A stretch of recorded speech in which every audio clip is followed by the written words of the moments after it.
Hello, everyone. Welcome to Barca News. It is December 1st, 2024, and Barcelona just suffered another defeat during this La Liga season, losing to Las Palmas 1-2 at home, and only one day after the 125th anniversary. This is the post match live analysis. We have a lot to discuss, so let's begin.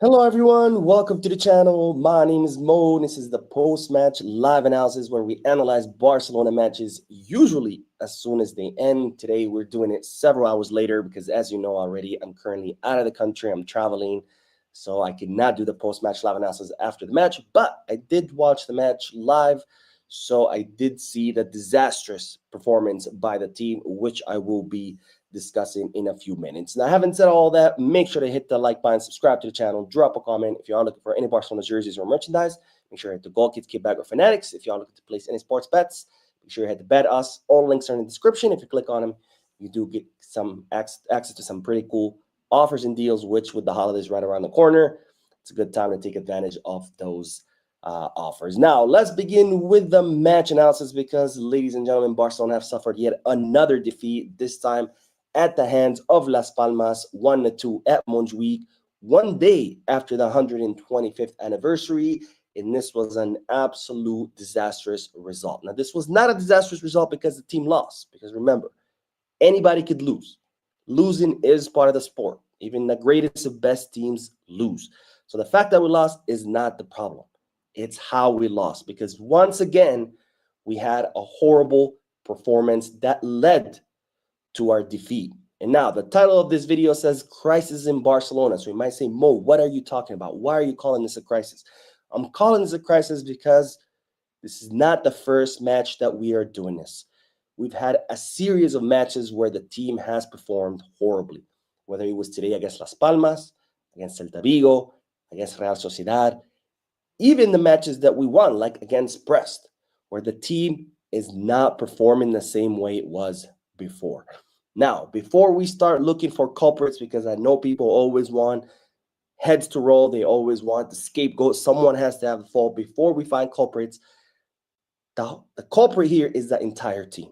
No, it was not the referee because he didn't call a penalty on Pau Cubarsí when he got stepped on, or on Pau Victor when he got pulled down. No, it was not Hector Ford because he lost his mark. No, it was not Iñaki Peña who should have saved those two shots. It was the entire team. That was the culprit today. That was the culprit against Celta Vigo. That was the culprit against Real Sociedad, because this team is not the same team that scored 4 goals against Bayern. It's not the same team that scored 4 goals against Real Madrid, and it's not the same team that scored 3 goals against Real Sociedad in the first half. Because ever since that match, ever since that second half of the Espanyol, ever since that second half against Espanyol, this team has not been the same.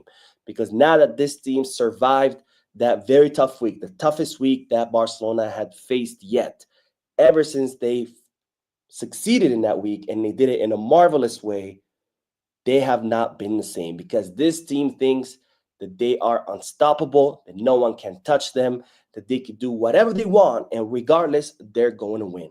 They think that, oh, if maybe I just jog a little bit, maybe I'll just, exert myself a little bit, I'm still going to win. And that is not the case. And I thought we had learned that lesson against Real Sociedad. I thought we had learned that lesson against Celta Vigo, but it seems like that lesson has not been learned by the players, and they're still playing like they just won the sextuple, like defeating Real Madrid and defeating Bayern Munich all of a sudden made them champions, because it didn't. We didn't win anything. The road is still very, very long, and these players have forgot that. These players are not playing with the same intensity. These players are not fighting with the same intensity. These players think that they can just go out on the field, and just for the fact that they play for Barcelona, and all of a sudden someone's going to hand them the victory. And that is not the case. And a perfect example of that is Jules Koundé, who once again today was playing like he was playing in the backyard with his friends on the street, jogging around, trying to be all cool, like he doesn't have to try for anything because he's so damn good, right? He doesn't have to run, he doesn't have to play with intensity because he's so damn good. Why even try against a team like Las Palmas, right? They're such a lowly team. They're a bottom of the table team. I don't even have to try, right? And that's not just Jules Kounde. He's just a perfect example of what we've been seeing from the entire team. And that's why Hansi Flick ended up subbing him out.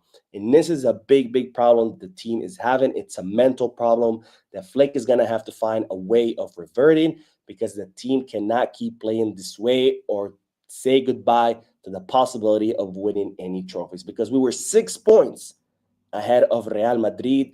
Now we're only 4 points and they have 2 less matches. So if they win both matches, they're going to pull ahead of us by 2 points. And we're talking about Real Madrid that is an absolute disaster. A Real Madrid that's riddled with injuries. A Real Madrid whose Mbappe cannot even find the back of the net. And despite that, we are handing them the lead. We are saying, oh, sorry, we built such a big cushion. Here is your cushion back.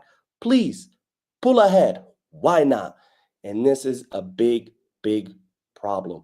This team is not the same team that we saw at the beginning of the season. This team is going to have to find a way of coming back to what they used to be. They're going to have to find a way to start playing with the same intensity as they used to play. Otherwise, you could say goodbye to this season because what we saw today, what we saw against Celta Vigo, what we saw against Real Sociedad is absolutely unacceptable. And no, it's not one player or the other player or Iñaki or Gerard Martin or whoever names you want to throw out there. It's the entire team who for some reason think that they are untouchable, that they have won it all just because they defeated Real Madrid and Bayern Munich. All right, let's do some comments since it is a post-match live analysis, and then we will end it. And then I'm making a second video with injury updates. I've seen some people asking me about the injuries like Balde. I'll talk about it in the next video. I'm also going to talk about the reactions of Rafinha and Hansi Flick. All right, let's see. Not the Gamer says, I didn't get to see the match, but any updates on Balde and also how did Gabi in his second start since coming back from injury? I'll talk about Balde in the next video, so stay tuned to the channel. As far as Gabi, I did not necessarily like him in that double pivot position right next to Pedri. We definitely missed Casado. But again, this was not a problem of one or the other player. This is just a problem of the entire team's mentality and how they are playing.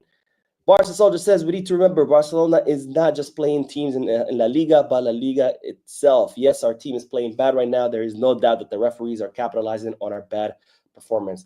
Look, Spanish refereeing has been mediocre forever. That cannot be the excuse, okay?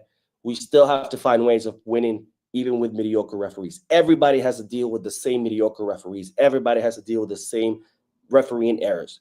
That's just for everybody. If we can't find a way to beat that, what are we doing?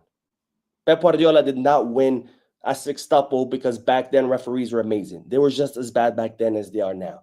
The reason why he won back then is because he found a way of making the referees irrelevant by winning, by scoring goals, by creating chances.